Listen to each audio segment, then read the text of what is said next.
and about the public perception of his presidency. When you take a tour of the world, a lot of Americans email me with their fears that, you know, some days they wake up and it just feels to them like the end of the world is near, and you go from North Korea to Iran to Iraq to Afghanistan, and you look at how things have changed, how Americans are viewed overseas, if that is important to you. Do you have any moments of doubt that we fought the wrong war? That there's something wrong with the perception of America overseas? Well, those are two different questions. Did we fight the wrong war? And I have no doubt. The war came to our shores, remember that. We had a foreign policy that basically said, let's hope calm works. And we were attacked. But those weren't Iraqis. No, they weren't, no, I agree, they weren't Iraqis, nor did I ever say that Iraq ordered that attack, but they're a part of, Iraq is part of the struggle against the terrorists. Now, in terms of image, of course I worry about American image. We're great at TV, and yet we're getting crushed in the PR front. I personally do not believe Saddam Hussein picked up the phone and said to Al-Qaeda, attack America. The folks who say you should have asked for some sort of sacrifice from all of us after 9/11, do they have a case looking back on it? Americans are sacrificing. I mean, we are, you know, we pay a lot of taxes. Americans sacrificed when they, you know, when the economy went in the tank.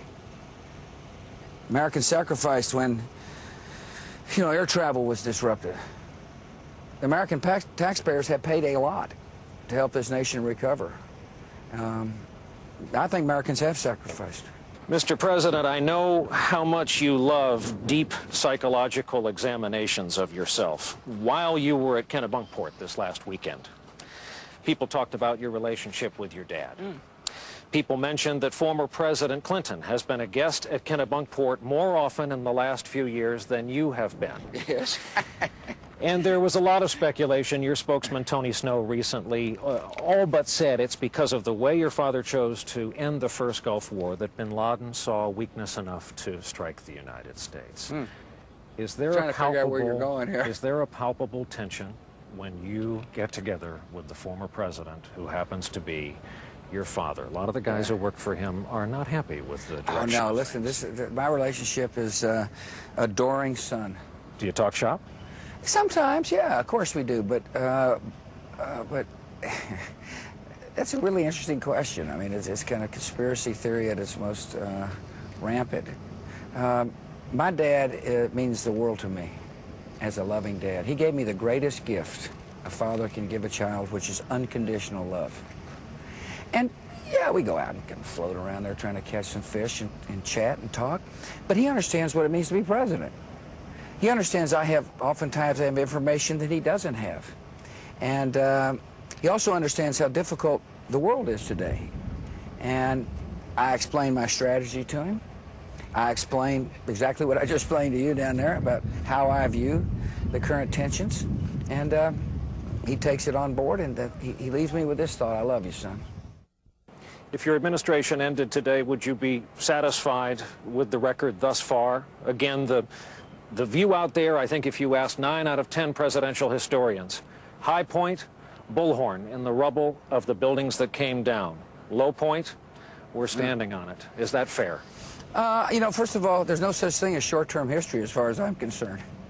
I think that you can't judge a presidency based upon a moment's notice. I believe you have to take eventually my standing in history will be judged by people 30 or 40 years from now who will be able to take an objective look at whether the decisions I made led to peace and prosperity. You know, this is a job where you make decisions, and you do what you think is right, and you let people, but recognizing that people are going to say what's on their mind at the moment. But I read 3 histories of George Washington last year. The first president of the United States is still being analyzed by historians, which ought to say to this president and future presidents, do what you think is right, and eventually historians will figure out whether it made sense or not. We always talk about what you're reading. As you know, there was a report that you have just read the works of a French philosopher. Can you tell us the backstory of Camus?